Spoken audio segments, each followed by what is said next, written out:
காக்காவின் lemon momos வியாபாரம். இருட்டிடுச்சு.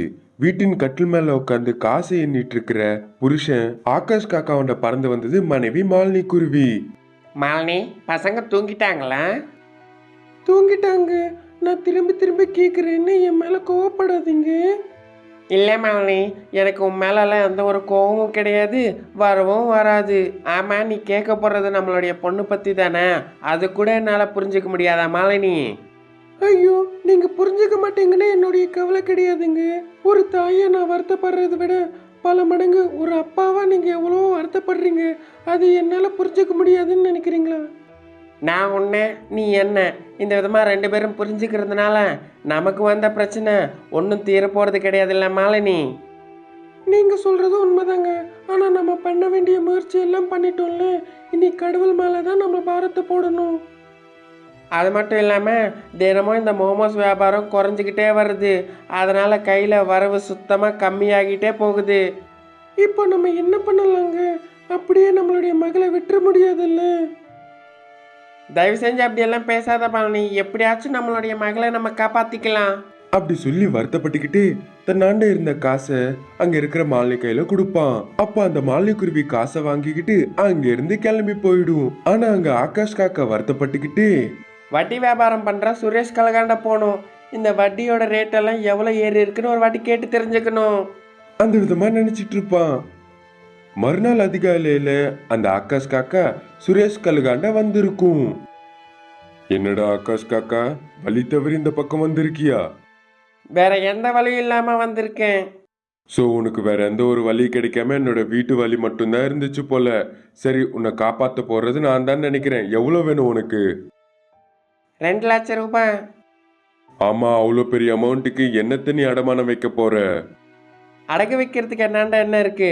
ஒரு பழைய வீடு, நான் வேலை பார்க்குற அந்த மோமோஸ் வண்டி, இதை தவிர வேற என்ன இருக்கு?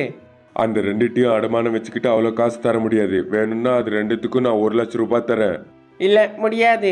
என் அண்ணன் இருக்கிற ரெண்டுத்தையும் நீ அடமானம் வச்சுக்கிட்டு 1 லட்சம் ரூபாய் கொடுத்தீங்கன்னா அடுத்த 1 லட்சம் ரூபாய்க்கு நான் எங்கே போவேன்? அதனால் என்கிட்ட இருக்கிற ரெண்டுத்தையும் நீ அடமானம் வச்சுக்கிட்டு முடிஞ்சா 2 லட்சம் ரூபாய் கொடு. அப்படி இல்லைன்னா விட்டுரு என்ன. என்கிட்டயே நீ இப்படி பேசுறீன்னா நான் உறுதியா ஒன்னே தான் சொல்லிக்க விரும்புறேன். வட்டி வியாபாரத்துல அந்த ரெண்டுத்துக்கும் அவ்வளோ காசெல்லாம் வராது, என்னால தர முடியாது. அப்படி சொன்னதுக்கு அந்த ஆகாஷ் காக்கா எதுவும் பேசாம அங்க இருந்து கிளம்பி போயிடும். வீட்டுல மகள் கீர்த்தி குருவிக்கு டானிக் கொடுத்துட்டு இருப்பா மனைவி மாலினி குருவி.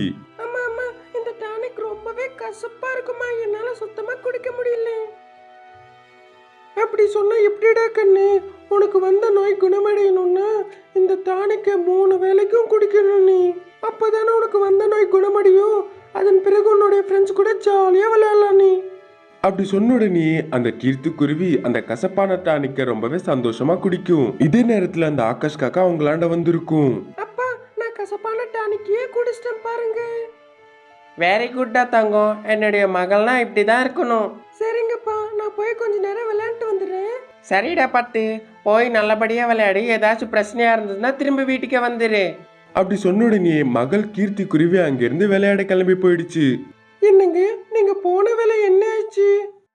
அடமானம் இல்லாமல் அவ்வளோ மொத்தத்தையும் தர முடியாதுன்னு சொன்னாங்க மாலினி. அதனால் அங்கே எதுவும் பேசாமல் அங்கேருந்து கிளம்பி போய் எனக்கு தெரிஞ்ச நண்பர்களாண்டையும் மற்றும் ரிலேட்டிவ்ஸ் ஆண்டையும் காசு கேட்டேன். ஆனால் அவங்களாண்டையும் இல்லைன்னு சொல்லிட்டாங்க என்கிட்ட. அப்போ நீங்க என்ன பண்ணலாம்னு நினைக்கிறீங்க? அவங்களையும் நம்புறதை விட நம்மளுடைய உழைப்பை நம்பலான்னு எனக்கு தோணுது மாலினி. எனக்கு புரியலைங்க. புது ரெசிபியை கண்டுபிடிச்சி மோமோஸ் பிஸ்னஸை உயர்த்துவேன். அதனால் அந்த பிஸ்னஸையே நம்மளுடைய மகளை காப்பாற்றும் மாலினி, என்னை நம்பு. நீங்க எது பண்ணாலும் நான் சுத்தமா தடுக்க போறதில்ல. ஏன்னா உங்களுக்கு எல்லா விஷயமும் தெரியும். அது மட்டும் இல்லாம நீங்க எவ்வளவு பொறுப்பானவருன்னு எனக்கு நல்லா தெரியும். அதனால என்னுடைய முழு சப்போர்ட்டும் உங்களுக்கு தாங்க. ரொம்ப நன்றி மாலினி.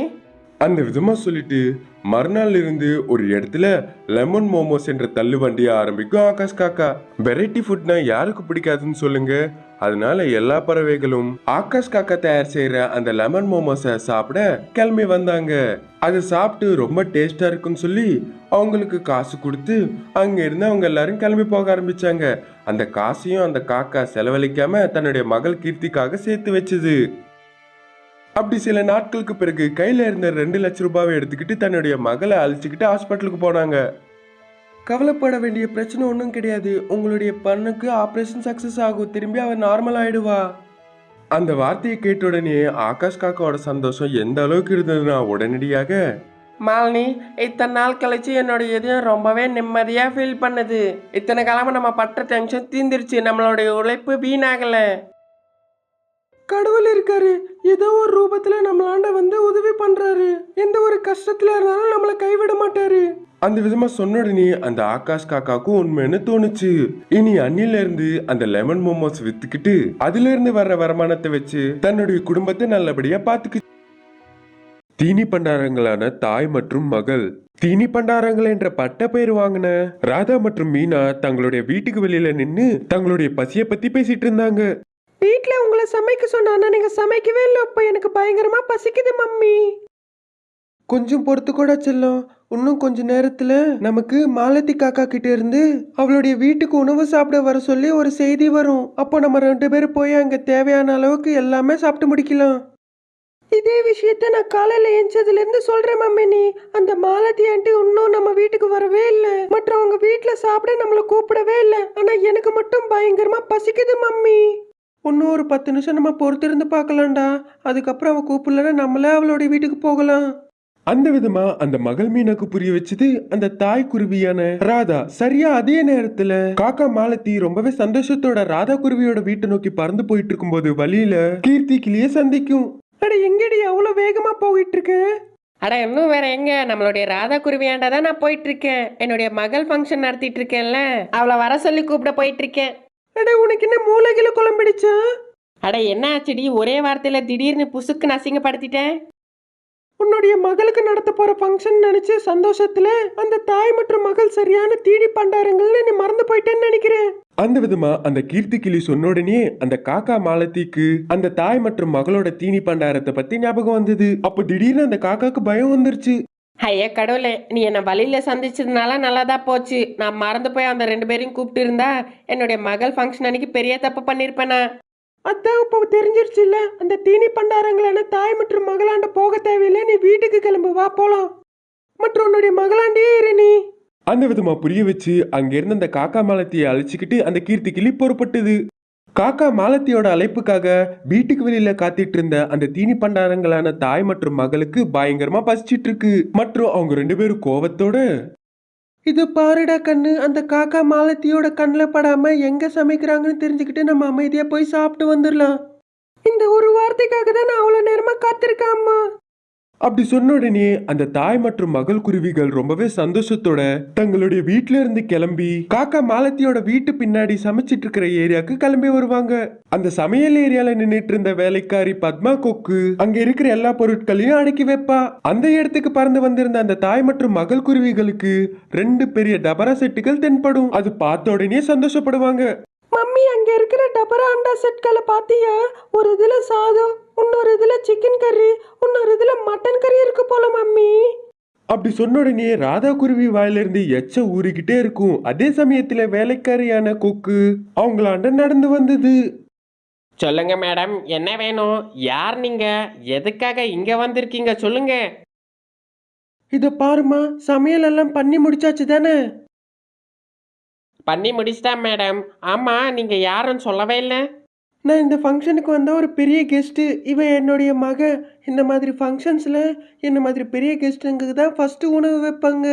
உங்களுடைய அம்மா சொன்னதுனால தான் நான் இந்த ஏரியாவுக்கு வந்திருக்கோம். இல்லைன்னா இங்கே சமைக்கிறாங்கன்னு எங்களுக்கு எப்படி தெரியும் சொல்லுங்க? அந்த விதமா அந்த ராதா குருவி சொன்ன உடனே அந்த வேலைக்காரி பத்மா கொக்கு உண்மைன்னு நினைச்சுக்கும். மற்றும் உடனடியாக அவங்களுக்கு உணவு வைக்க அந்த வேலைக்காரி ஏற்பாடு பண்ணும். சரிங்க மேடம், ஒரு 2 நிமிஷம் டைம் கொடுங்களேன். இந்த டேபிளில் நீங்கள் சாப்பிட்றதுக்கு எல்லாத்துக்கும் அரேஞ்ச் பண்ணிடுறேன். எந்த ஒரு தாமதமும் பண்ணாத, இல்லைன்னா எங்கள் வேலை முடிஞ்சிரும். அட புரியல மேடம். எங்கள் அம்மா ஜோக் பண்ணுறாங்க. சீக்கிரமாக நாங்கள் சாப்பிட்றதுக்கு எல்லாத்தையும் ஏற்பாடு பண்ணுங்க நீங்கள். அப்படி சொன்ன உடனே அந்த வேலைக்காரி பத்மா கொக்கு ஒரு டேபிள்ல சாப்பிடுற உணவு எல்லாத்தையும் எடுத்து வந்து கொண்டு வைக்கும். அது எல்லாத்தையும் பார்த்த உடனே அந்த மகள் மற்றும் தாய்க்குருவிக்கு எங்க இல்லாத அளவுக்கு சந்தோஷம் கிடைக்கும். உடனடியாக டேபிள் மேல இலைய போட்டு அதுல சாதம், சிக்கன், மட்டன், ஃபிஷ், எக்ஸ் எல்லாத்தையும் ஒரு கட்டு கட்டணும்னு நினைச்சு அதே சந்தோஷத்தோட அதை பார்த்துக்கிட்டே கைய வணங்கிக்கிட்டு அவங்க 2 பேரும் இந்த விதமா சொல்லுவாங்க, கடவுளே நான் எவ்வளவு சாப்பிட்டாலும் எனக்கு எதுவும் ஆகாம பாத்துக்கப்பா. எங்களுடைய வயித்துல கொஞ்சோண்டு ஸ்பேஸ் இருக்கிற மாதிரி பாத்துக்கோங்கப்பா. அந்த விதமா அந்த தாய் மற்றும் மகள் குருவிகள் வேண்டிக்கிட்டு சாப்பிட ஆரம்பிப்பாங்க. வெறும் 2 நிமிஷத்துல இலையில இருந்த மொத்த சாதத்தையும் சாப்பிட்டு முடிச்சிருவாங்க. இதை பார்த்து அந்த வேலைக்காரி பத்மா கொக்கு ஷாக்ல உறைஞ்சு போய் அந்த குருவிகளை ரொம்பவே குழம்பி போன நிலையில பார்க்கும். அனைத்தும் கவனித்துட்டு இருந்த அந்த குருவிகள், ஏமா இன்னும் 2 பிளேட்டு எல்லா வெரைட்டியும் ஃபுட்டும் கொண்டு வாமாங்க. எந்த ஒரு இதுவும் மறந்துடாதீங்க, எல்லாமே இருக்கணும் அதுல. அப்படி சொன்ன உடனே அந்த வேலைக்காரி கொக்கு உடனடியாக எல்லா வெரைட்டியும் ஃபுட்டை கொண்டு வந்து அவங்களுடைய இலை மேல எடுத்து வைக்கும். அப்போ உடனடியாக எந்த ஒரு தாமதமும் பண்ணாம அந்த மகள் மற்றும் தாய்க்குருவி டக்கு டக்குன்னு அதை எடுத்து சாப்பிடுவாங்க. இதை பார்த்து அந்த வேலைக்காரி கொக்கு ரொம்பவே ஆச்சரிய போகும். 100 பறவைகள் சாப்பிட வேண்டிய உணவை இவங்க 2 பேரும் 1 மணி நேரத்திலிருந்து சாப்பிட்டுட்டு இருக்காங்க. இந்த விஷயத்த உடனடியாக காக்கா மாலத்தி அம்மாண்ட போய் சொல்லணும், இல்லைன்னா அவ்வளோதான். உடனடியாக அந்த வேலைக்கார கொக்கு காக்கா மாலத்தியாண்ட போய் எல்லா விஷயத்தையும் சொல்லும். அந்த தீனி பண்டாரங்களான தாய் மற்றும் மகள் அந்த வேலைக்காரி கொக்கை கண்டுக்காம அவங்க சாப்பிட்டுக்கிட்டே இருந்தாங்க. அந்த வேலைக்காரி கொக்கு சொன்னதை கேட்டு அந்த காக்கா மாலத்தி ஷாக் ஆயிட்டு உடனடியாக வேகமா அந்த சமையல் இடத்துக்கு ஓடி வரும். அந்த தாய் மற்றும் மகள் குருவி அந்த மாலத்தி காக்கா வரதை பார்த்து உடனடியாக வாயில அப்பளத்தை வச்சுக்கிட்டு அங்கிருந்து பறந்து போயிடுவாங்க. அப்போ அவங்க பின்னாடி அந்த காக்கா மாலத்தி கையில குச்சியை பிடிச்சிக்கிட்டு பறந்து போய்கிட்டே இருந்தது. இருட்டிடுச்சு. அது ஒரு அடர்ந்த காட்டு பகுதி. ஒரு கூட்டுக்குள்ள லாந்தர் எரிஞ்சிட்டு இருந்தது. அந்த கூட்டுக்கு வெளியில ஒரு மரத்தின் கிளை மேல வருத்தப்பட்டுக்கிட்டே உட்காந்து தனக்குள்ள தானே யோசிச்சுக்கிட்டு இருந்தது ராதா குருவி. இப்படியே போயிட்டு இருந்ததுன்னா தினம் தினம் வாழ்றது ரொம்பவே கஷ்டமாயிடும். அது மட்டும் இல்லாம என்னுடைய வளர்ந்துட்டு வர்ற மகளுக்கு நான் என்னத்தை சேர்த்து வைப்பேன். அது மட்டும் இல்லாம அவளை நான் நல்லா படிக்க வைக்கணும், பெரிய காலேஜுக்கு அனுப்பணும், ஒரு நல்ல இடத்துல சம்மந்தம் பேசி கல்யாணம் பண்ணி வைக்கணும். ஐயோ கடவுளே, எனக்கு என்னமா சோதனை வந்திருக்கு. என்னோட வாழ்க்கையில நல்ல நாட்களே வராதா? அந்த விதமா நினைச்சு வருத்தப்பட்டு இருக்கிற ராதா குருவி கிட்ட தன்னுடைய மகள் மீனா குருவி வருவா. கண் கலங்கிட்டு இருக்கிற தன்னுடைய தாயை பார்த்து அந்த கண்ணீரை துடைப்பா. அழுதாதான் நம்மளுடைய கஷ்டங்கள் தீரும்னா சொல்லுமா, நானும் கூட சேர்ந்து அழுகிறேனம்மா. கஷ்டங்கள் தீராட்டியும் நெஞ்சுக்குள்ள இருக்கிற பாரம் கொஞ்சமாச்சும் குறையும்ல. உன்னுடைய கஷ்டத்துக்கு காரணம் நான் தானேம்மா. நீ என்னுடைய கஷ்டம் கிடையாதும்மா, நீ என்னுடைய உசிறு மற்றும் என்னுடைய பொறுப்பு. இந்த உலகத்துல எனக்கு தாய் பட்டம் கொடுத்து கௌரவித்த என்னுடைய உசிறு நீ. அப்படின்னா உன்னுடைய உசிறு பார்த்துட்டு இருக்கும்போது நீ கஷ்டப்பட்டு வருத்தப்பட்டு அழுதுட்டு இருந்ததுன்னா அது எவ்வளோ வரைக்கும் நியாயம், நீயே சொல்லுமா. நீ என்னையும் நான் உன்னையும் பார்த்துக்கிட்டே உட்காந்துட்டு இருந்தா நம்மளுடைய பசி தீரும் தவிர நம்மளுடைய வறுமை ஏறாதம்மா, மற்றும் நம்மளுடைய வாழ்க்கை மாறாது. எதுக்கு மாறாதும்மா? உன்னை விட அந்த காக்கா மாமா அதிகமாக மாம்பழத்தை எப்படி விற்கிறாரு? அதுதாம்மா எனக்கும் புரிய மாட்டேங்குது. நாங்கள் 2 பேரும் ஒரே இடத்துல தான் மாம்பழத்தை வாங்குவோம், அதே மாதிரி ஒரே நேரத்தில் தான் கடையை திறப்போம். நான் காலையில் காட்டு முழுக்க சுற்றி வந்து விற்றாலும் அது சரியாக விலைக்கு போகாது. அதுவே அந்த காக்கா கிட்ட மட்டும் எல்லா பழங்களும் விற்று போகும். அது ஒன்றும் இல்லைம்மா, அந்த காக்கா மாமா எல்லார்கிட்டையும் பொய்யான கதைகள் சொல்லுவார். அதை எல்லாரும் நம்பி அவர் வலையில விழுவாங்க. அதே கேப்பில் எல்லா மாம்பழத்தையும் விற்றுருவாரு. ஆனால் நீ சொல்கிற உண்மையை யாரும் கண்டுக்க கூட மாட்டாங்க, மதிக்கவும் மாட்டாங்க. அதனால தான் உங்ககிட்ட யாரும் பழம் வாங்க மாட்டாங்க. நேர்மையாக இருக்கிறது நல்லது தாம்மா, இல்லைன்னா ஏமாற்றி பொழைச்சி வாழ்ந்தா ரொம்ப நாள் நீடிக்காதுல்ல. அதனால தாம்மா. இது எல்லாத்தையும் நம்ம நாளைக்கு பேசிக்கலாமா, வாம்மா நம்ம போய் சேர்ந்து தூங்கல, எனக்கு தூக்கமாக வருது. அப்படி சொன்ன உடனே ராதா குருவி எதுவும் பேசாம தன்னுடைய மகளை அழிச்சுக்கிட்டு தன்னுடைய கூட்டுக்குள்ள போயிடும். மற்றும் கதவை மூடிக்கிட்டு லேந்தர் வெளிச்சத்தை கம்மி பண்ணும். கட்டில் மேலேயே தன்னுடைய மீனா மகள் குருவி பக்கத்திலேயே அந்த ராதா குருவியும் தூங்கும்.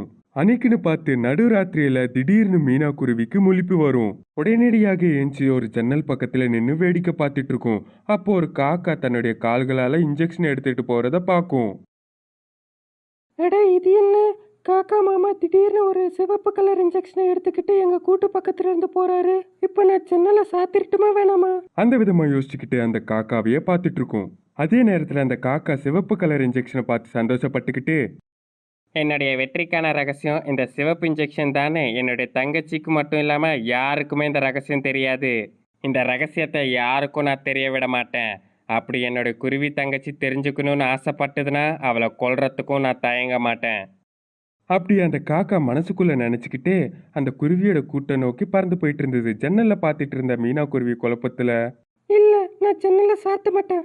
ஒருவேளை அந்த சத்தம் மட்டும் காக்கா மாமா கேட்டதுன்னா நாங்கள் முழிச்சிட்டு இருக்கோம்னு அதை கண்டுபிடிச்சிரும். அப்புறம் எங்ககிட்ட வரும். அப்படி வரக்கூடாதுன்னா நான் அந்த ஜன்னலை சாத்தக்கூடாது. நான் தூங்குற மாதிரி நடிக்கணும். அந்த விதமா யோசிச்ச உடனேயே ஜன்னல் கிட்ட இருந்து நகர்ந்து தன்னுடைய தாய் பக்கத்திலே படுத்து தூங்குற மாதிரி நடிச்சு கண்ணு மூடும் மீனா குருவி. இதே நேரத்துல ஜன்னலாண்ட பறந்து வந்த அந்த காக்கா உள்ள தூங்கிட்டு இருக்கிற தாய்க்குருவி மற்றும் மகள் குருவிய வெளியில இருந்து எட்டி பார்க்கும். நல்லா தூங்கிட்டு இருக்காங்க போல. இனி என்னுடைய வேலையை நான் ஆரம்பிக்க வேண்டியதுதான். அப்படி நினைச்சுக்கிட்டு அந்த காக்கா அந்த ஜன்னல் கிட்ட இருந்து முன்னோக்கி பறந்து போயிட்டு இருக்கும் தன்னோட வழியில. அந்த காக்கா ஜன்னல் கிட்ட இருந்து பறந்து போனதை பார்த்த அந்த மீனாக்குருவி உடனடியாக தன்னுடைய தாயை எழுப்பும் தூக்கத்தில இருந்து. அம்மா, சீக்கிரமா எழுந்துரு. காக்கா மாமா ஏதோ சிவப்பு கலர் இன்ஜெக்ஷனை எங்கேயோ எடுத்துட்டு போறாருமா. அப்படி சொன்ன உடனே தூங்கிட்டு இருக்கிற ராதா கிளி திடீர்னு முழிச்சுக்கும். உடனடியாக ஜன்னலாண்ட நின்று எட்டி பார்ப்பாங்க ரெண்டு பேரும். அந்த காக்கா சிவப்பு கலர்ல இருக்கிற இன்ஜெக்ஷன் எடுத்துட்டு போறது அவங்களுக்கு தென்படும். நீ இங்கேயே பத்திரமா இரு மீனா. நான் போய் உங்க காக்கா மாமா என்ன பண்றாருன்னு கண்டுபிடிச்சு வரேன். இல்லம்மா, நானும் உன் கூடவே வருவேன். அப்படி சொல்லிட்டு உடனடியாக மீனா குருவி தன்னுடைய மொபைல் போனை எடுத்துக்கிட்டு அந்த தாய்க்குருவி மற்றும் மகள் குருவி அந்த காக்காக்கு தெரியாம அதுக்கு பின்னாடி அமைதியா பின்தொடர்ந்து பறந்து போவாங்க. மகள் குருவி தாங்கிட்ட இருக்கிற செல்போனை எடுத்து அந்த காக்கா தூக்கிட்டு போற சிவப்பு கலர் இன்ஜெக்ஷனோட ரெக்கார்ட் பண்ணிக்கிட்டே பறந்து போகும். அப்போ அந்த காக்கா அந்த சிவப்பு கலர் இன்ஜெக்ஷனை எடுத்துக்கிட்டு அங்க இருக்கிற மாம்பழ தோட்டத்துக்கு பறந்து போகும். அப்போ அந்த காக்கா ஒரு மாம்பழ மரத்து மேல உட்காரும். இவங்களும் ரெக்கார்ட் பண்ணிக்கிட்டு இன்னொரு மாம்பழ மரத்து மேல உட்காருவாங்க. அப்போ கையில இருந்த அந்த இன்ஜெக்ஷன் எடுத்துக்கிட்டு அந்த காக்கா அங்க பச்சையா இருக்கிற மாம்பழத்துக்குள்ள குத்தும். அப்போ அந்த பச்சை கலர்ல இருந்த மாம்பழம் கொஞ்ச நேரம் கழிச்சு திடீர்னு கலர் சேஞ்ச் ஆகி நல்ல சுவாசனை தர்ற மாதிரி பழுத்துடும். அப்பதான் அந்த ரெண்டு குருவிகளுக்கும் காக்கா பண்ற திருட்டுத்தனமான வேலை தெரிய வரும். நான் போய் எங்க அண்ணன் கிட்ட இதெல்லாம் என்னன்னு கேட்டுட்டு வரேன். நீ ரெக்கார்ட் பண்ணு. சரிம்மா. அப்படி சொல்லிட்டு ரெக்கார்ட் பண்ண ஸ்டார்ட் பண்ணுவா. போலி வியாபாரம் பண்ணிட்டு இருக்கிற அந்த காக்கா எதிரில் ராதா குருவி பறந்து வரும். காக்கா பார்த்து ஷாக் ஆயிடும். இந்த விதமா திருட்டுத்தனமா மோசடி பண்றதுனால உனக்கு என்ன லாபம் வரும்னு? ஓஹோ, என்னுடைய குருவி தங்கச்சிக்கு எல்லாம் தெரிஞ்சிடுச்சு போல நான் பண்ற போலி வியாபாரத்தை பத்தி. அப்ப சரி, நான் சொல்லிடுறேன் தங்கச்சி. இந்த விதமா நான் மாம்பழத்தை விற்கும்போது எனக்கு பயங்கரமா 2 மடங்கு லாபம் கிடைக்குது. மற்ற மக்கள் இனிப்பா இருக்குன்னு திரும்பி திரும்பி என்கிட்டயே வாங்குவாங்க. இது எல்லாத்தையும் ராதா குருவி கேட்டுட்டு இருக்கும். கொஞ்ச நாள் பிறகு இந்த கெமிக்கல் பழம் சாப்பிட்டு சாப்பிட்டு அவங்களோட உடல்நிலை கெட்டு போகும். அப்போ உடனடியாக ஹாஸ்பிட்டலுக்கு போவாங்க. அங்கே நாங்கள் மாம்பழம் சாப்பிட்டோன்னு டாக்டர் கிட்ட சொல்லுவாங்க. அந்த டாக்டருக்கு அப்போ விஷயம் புரிய வரும். தூரத்துல இருந்து மீனா குருவி இது எல்லாத்தையும் ரெக்கார்ட் பண்ணிட்டு இருப்பா. இதே நேரத்தில் அந்த டாக்டர் எனக்கு கமிஷனாக ஒரு பெரிய அமௌண்ட்டை எனக்கு அனுப்பி விடுவாங்க. இதுதான் என்னுடைய வியாபாரம். இது உனக்கு புரியாது. அப்புறம் இதெல்லாம் வெளியில் சொல்லிட்டு சுற்றி தெரியாத. எல்லாரும் உன்னை பைத்தியம்னு நினைப்பாங்க. மற்றும் இது எதையும் நம்ப மாட்டாங்க. அப்படி சொல்லிட்டு தன்னுடைய வேலையை திரும்பி ஆரம்பிக்கும் அந்த காக்கா. உடனடியாக ராதா குருவி அங்க வருத்தப்பட்டுக்கிட்டே பறந்து போய் தன்னுடைய மகளை அழைச்சிக்கிட்டு கூட்டுக்கு போயிடும். மீனா குருவி நைட்டு முழுக்க தூங்காம காக்காவோட போலி வியாபாரத்தை எடிட் பண்ணி சோஷியல் மீடியால போஸ்ட் பண்ணுவா. அவ்வளோதான், நைட்டோட நைட்டா எல்லார் மத்தியிலையும் அந்த வீடியோ ரொம்ப வைரல் ஆகும். மறுநாள் போலீஸ் புறா வந்து அந்த காக்காவை அரெஸ்ட் பண்ணி ஸ்டேஷனுக்கு இழுத்துட்டு போகும். அப்போ அந்த காக்கா பயங்கர கோவத்தோட ராதா குருவியை பார்த்துக்கிட்டே, திரும்பி வருவேன். நான் திரும்பி வந்து உங்க எல்லாரையும் அழிச்சு என்னுடைய பகையை தீர்த்துப்பேன் அப்படி சொல்லிட்டு போயிடும். இனி அப்பத்திலிருந்து ராதா குருவி பண்ற நேர்மையான மாம்பழ வியாபாரம் அவங்களுக்கு பெரிய லாபத்தை கொடுக்கும் மற்றும் அவங்களுடைய வாழ்க்கையை சந்தோஷமா வாழ ஆரம்பிப்பாங்க.